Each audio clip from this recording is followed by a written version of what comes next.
So hi guys, welcome back to my YouTube channel. And ngayon ang ituturo ko sa inyo is yung intro ng kantang Walang Iba. So sa intro to is meron tayong apat na chords: G,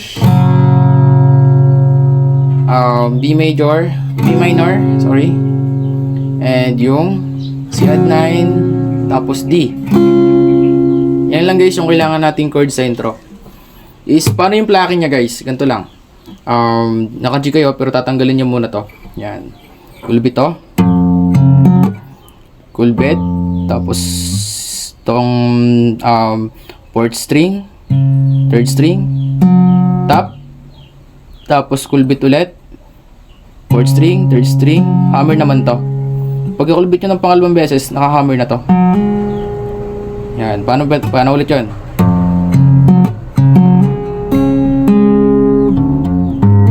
Yan. Tapos bigla kayong mag-hammer nito. Pagkatapos nyo mag-hammer dito, kukulbitin nyo tong first string, second string, third string, tapos hammer dito sa G, hammer dito sa B minor na sa baba.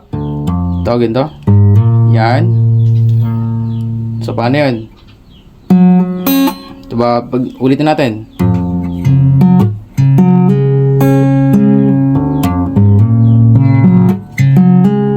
Yan. So pagka hammer natin dito, itutuloy niya. Hammer dito, tapos pababa, yan. Tap. Yan, i-hammer natin to. Itong isa sa baba, sa pinaka natin. Dito nga pa sa second string, second fret.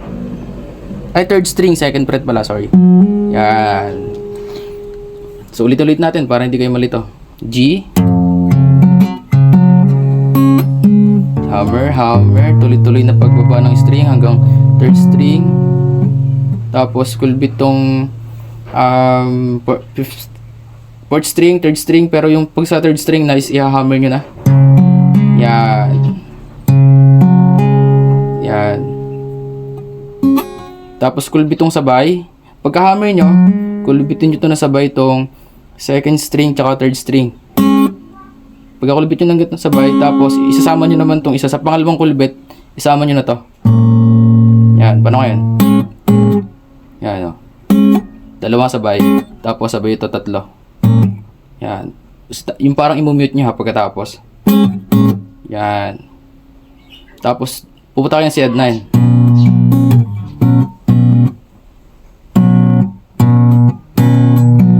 C add 9, tapos sa C add 9 naman, ipa-pluck nyo to, itong tatlo. Yan, pagka-pluck nyo itong tatlong sabay-sabay, ito, string, third string, second string. Ito, pagka-pluck nyo yung tatlong yan, tapos ipa-pluck nyo to, itong third string, second string na hindi ito kasama. Yung una kasama, tapos yung pangalawa hindi na. Tapos pagkatapos ng hindi kasama, dalawa naman, kasama ulit. Yan. Pero sa dalawang yon, yung isa i-hammer nyo na.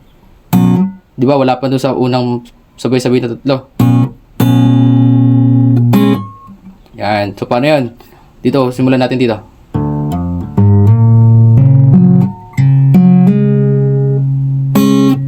Sabay. Tapos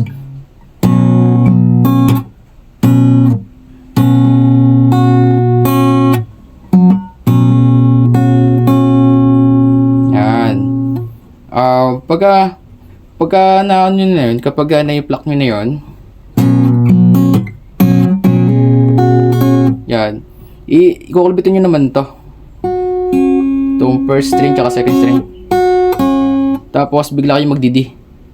Pero nakikita sa pagdi nyo, may nakalagay pang ganito. Yan, dito ilalagay nyo pa ng ganito. Tapos kulbit to, itong fourth string, second string, tsaka first string. Yan. Sabay-sabay yung tatlo. Tapos, biglang tatanggalin nyo. Yan. Tapos, hammer. Balik. Yan. Hammer sa fourth string, hammer sa third string, tapos balik ulit sa 4th string. Tapos yun. Doon na magsisimula yung verse nyo guys. Madali yan guys. I hope na sana natutunan nyo and sana nasundan nyo guys. Is kung wag nyo mamadaliin na matutunan. Kumbaga mag-start kayo sa sa step by step. Kumbaga kung sa G pa lang yung kaya nyo, basta pag-aralan nyo muna yung bawat lipat.